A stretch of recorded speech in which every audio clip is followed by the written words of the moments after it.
warahmatullahi wabarakatuh. Selamat siang. Perkenalkan, nama saya Anvalia Nuarasa dengan NIM 63231570. Saya merupakan mahasiswa dari Universitas Bina Sarana Informatika Kampus Kota Bogor dan merupakan kelompok 12 dari mata kuliah perpajakan lanjutan. Di sini saya tidak sendiri, ditemani dengan teman-teman saya, nanti akan menjelaskan video dari perbagian-perbagian, di mana saya memulai lebih awal dengan tajuk Project Based Learning kita, yaitu perhitungan SPT PPh pasal 21 dari objek pajak kami, yaitu Bapak Budi. Izin berbagi layar. Jadi teman-teman di sini meskipun kita belajar pajak yang memang merupakan perhitungan juga berhubungan dengan uang, tentunya kita harus butuh gitu ya yang namanya dasar-dasar hukum, juga dasar-dasar teori yang memang bisa dijadikan sebagai acuan daripada menghitung pajak itu sendiri. Sini daripada pendahuluan itu ada rumusan masalah juga. Teman-teman bisa dilihat dari mulai bagaimana proses perhitungan pajak itu sendiri, ya. Di sini kan proses penghitungan pajaknya di mana orang pribadinya itu yaitu Pak Budi, kita hitung juga di mana dia ini mempunyai usaha mix atas nama Pak Budi ya. Nah, kemudian ada pengisian laporan SPT tahunan orang pribadi pada formulir 177-nya ini akan sesuai atau tidak. Jadi itulah kenapa di sini di judulnya sendiri kita namanya analisis perhitungan, karena dengan tujuannya itu supaya kita bisa lihat apakah perhitungannya sudah benar atau belum. Gitu. Di rumusan masalah yang ketiga, ada apa saja kendala yang dihadapi wajib pajak dalam proses perhitungan dan pelaporan SPT tahunan PPh orang pribadi. Kemudian ada bagaimana rekomendasi yang dapat diberikan untuk meningkatkan ketepatan dan kepatuhan pelaporan pajak orang pribadi yang memiliki usaha. Jadi semua ini kita lakukan daripada perhitungan kemudian pengisian SPT dengan tujuan daripada menuntaskan rumusan masalah yang ada di poin 1.2 ini. Kemudian ada tujuan, tentu saja tujuannya adalah memenuhi daripada nilai PBL dari mata kuliah perpajakan lanjutan, yaitu dengan menghitung PPh pasal 21 atas penghasilan yang diterima oleh wajib pajak. Kemudian manfaat dari adanya project based learning ini yaitu satu, ada manfaat teoritis ya. Jadi terutama bagi saya sendiri untuk penghitungan SPT ini sangat bermanfaat. Saya jadi tahu bagaimana cara menghitung, kemudian menganalisis, kemudian kategori barang ataupun harta itu yang ada di pajak itu seperti apa gitu ya. Kemudian di sini ada manfaat praktisnya. Nah, poin-poinnya sendiri di sini teman-teman bisa baca sendiri ya, di mana A-nya ini membantu wajib pajak atas nama Budi memahami dan melaksanakan kewajiban perpajakan. Karena kewajiban membayar pajak ini tidak hanya dilakukan oleh pejabat, tetapi juga oleh warga sipil ataupun pengusaha seperti Bapak Budi ini. Kemudian menjadi referensi bagi wajib pajak orang pribadi lainnya yang memiliki usaha dalam melakukan perhitungan dan pelaporan SPT tahunan secara tepat. Jadi tidak ada lagi nanti yang melaporkan pajak itu tidak kurang tepat gitu ya. Meskipun sekarang ada penyedia jasanya, tetapi alangkah baiknya kan dilaporkan secara mandiri ya. Nah, kemudian di sini memberikan masukan bagi pihak terkait seperti pendamping pajak atau penyuluh perpajakan dalam meningkatkan pemahaman atau kepatuhan perpajakan masyarakat. Oke, selanjutnya saya berikan kepada teman saya. Silakan. Warahmatullahi wabarakatuh. Saya Sini Saputra dengan NIM 63231571 ingin mempresentasikan tugas proyek kami, yaitu perpajakan, dengan judul analisis perhitungan PPh pasal 21 wajib pajak orang pribadi atas nama Bapak Budi. Baik, terkait konsep dasar pajak yang telah kami uraikan, yang telah kami cantumkan di bab 2 makalah kami, saya sedikit menjelaskan tentang konsep dasar pajak. Apa sih itu konsep dasar pajak itu sendiri? Di sini kita harus memahami apa itu pajak berdasarkan teori yang telah kami rangkum, yang telah kami uraikan. Bagaimana pajak itu bukan sekedar hanya iuran biasa saja, melainkan iuran wajib kepada negara yang bersifat memaksa berdasarkan undang-undang tersebut. Dan poin pentingnya itu apa? Pajak juga tidak memberikan imbalan atau balas jasa secara langsung kepada kita, melainkan juga digunakan kepada keperluan negara bagi sebesar-besarnya kemakmuran rakyat. Di sini juga pajak memegang peranan penting, vital, yang sangat penting sebagai sumber daya penerimaan negara. Nah, itu sedikit beberapa poin-poin atau penjelasan yang sangat singkat untuk konsep dasar pajak tersebut. Dan yang terakhir yaitu adalah penagihan pajak. Apa sih penagihan pajak itu? Yang selanjutnya adalah untuk menjalankan fungsinya, beda sama konsep dasar pajak tadi. Di sini kita diperlukan bagaimana sistem penagihan pajak juga harus lebih efektif dan efisien. Kenapa?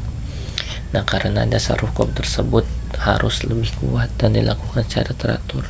Tujuannya apa?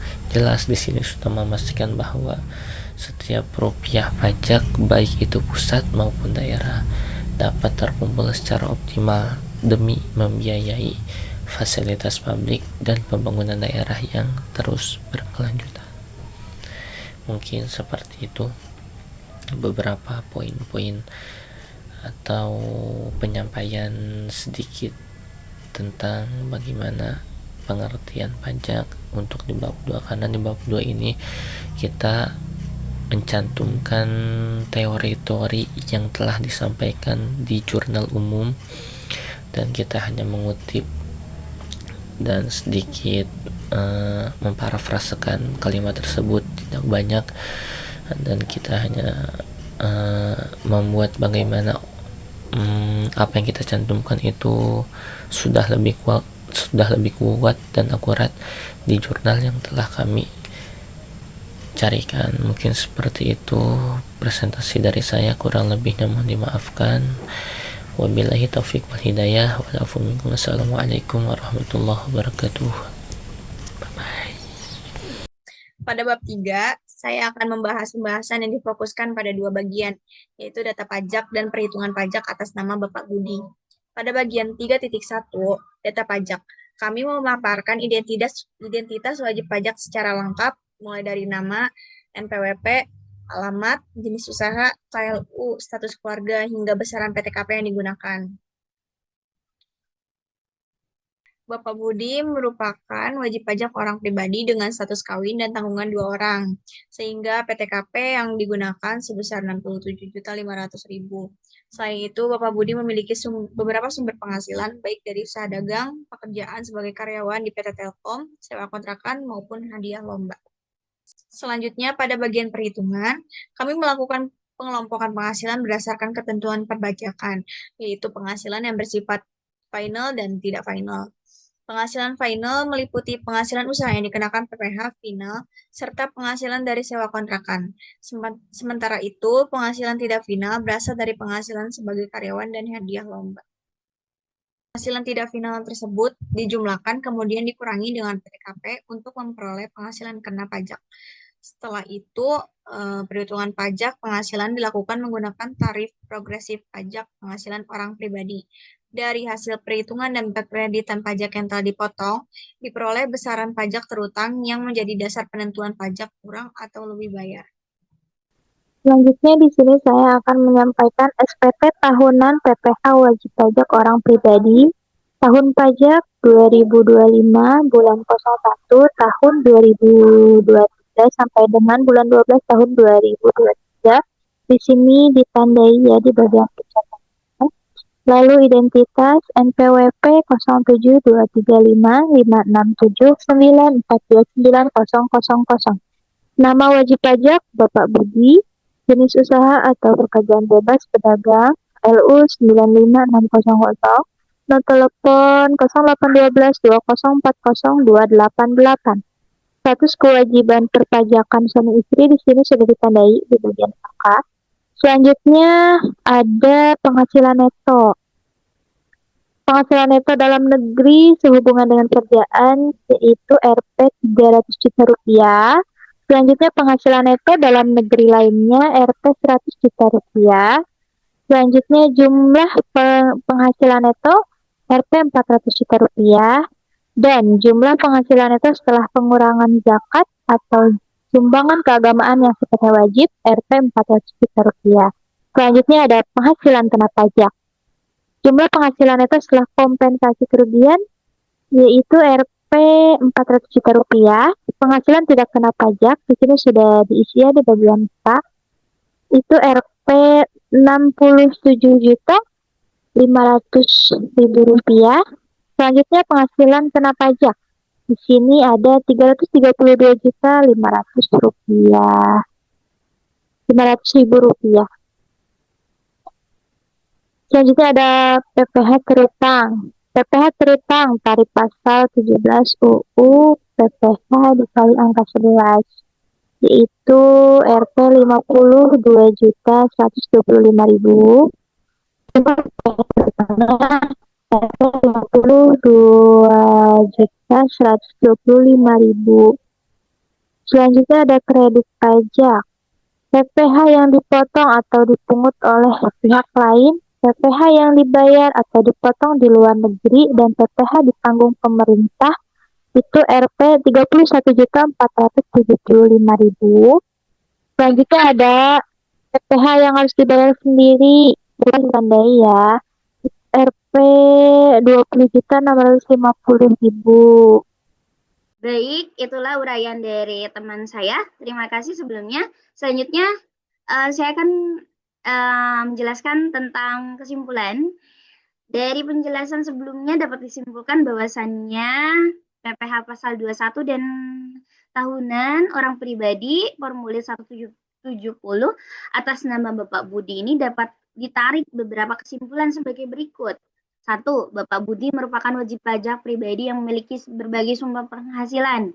Ya, tentunya daripada usaha dagang, kemudian pekerjaan sebagai karyawan, kemudian dia juga punya kontrakan yang disewakan, pekerjaan sebagai tadi kan karyawan, kemudian kontrakan yang disewakan, serta penghasilan lain berupa dia punya hadiah daripada lomba yang diikuti. Kemudian di sini dapat disimpulkan juga di nomor kedua ini bahwasannya penghasilan yang bersifat final seperti penghasilan dari usaha yang dikenakan PPh pasal sesuai PP 23 tahun 2018 serta penghasilan dari sewa kontrakan telah dikenakan pajak tersendiri katanya.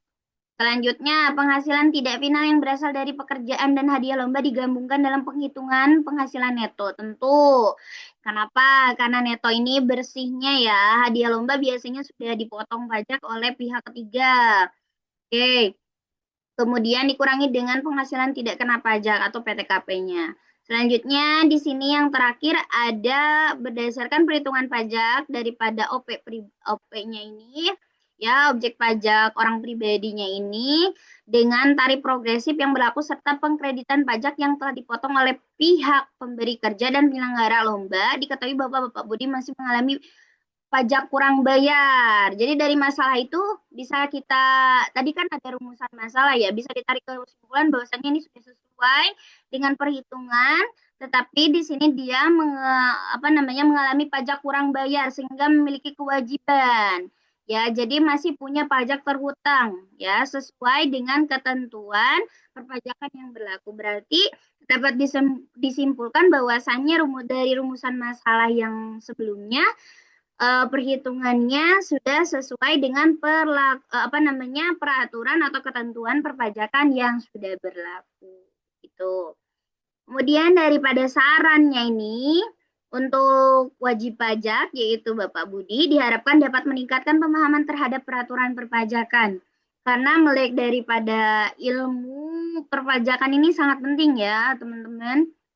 Khususnya daripada pengelompokan penghasilan bersifat final dan tidak final, kemudian agar supaya perhitungan dan pelaporan SPT-nya dapat dilakukan secara tepat dan sesuai dengan ketentuan yang berlaku. Ya, jangan sampai misalnya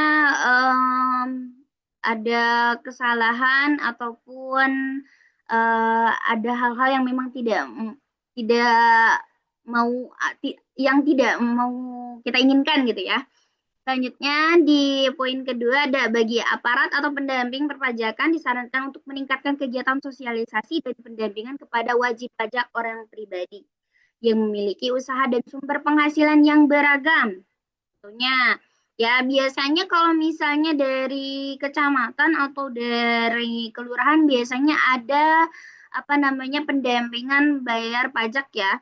Tentunya ini berlaku di seluruh Indonesia ya. Mungkin kita sebagian dari kita tidak tahu, tetapi biasanya dihimbau dari kecamatan apalagi yang punya usaha sendiri biasanya. Lagi, kemudian bagi penelitian selanjutnya diharapkan dapat dilakukan kajian yang lebih mendalam mengenai perbandingan penggunaan norma perhitungan penghasilan neto dan pembukuan serta pengaruhnya terhadap besaran pajak terutama bagi wajib pajak orang pribadi yang memiliki usaha. Sekian dari kelompok kami. Bila mana ada kurang ataupun ada yang memang tidak sesuai dengan apa yang seharusnya, mohon dimaafkan karena kami masih dalam proses belajar. Terima kasih sebelumnya. Wassalamualaikum warahmatullahi wabarakatuh.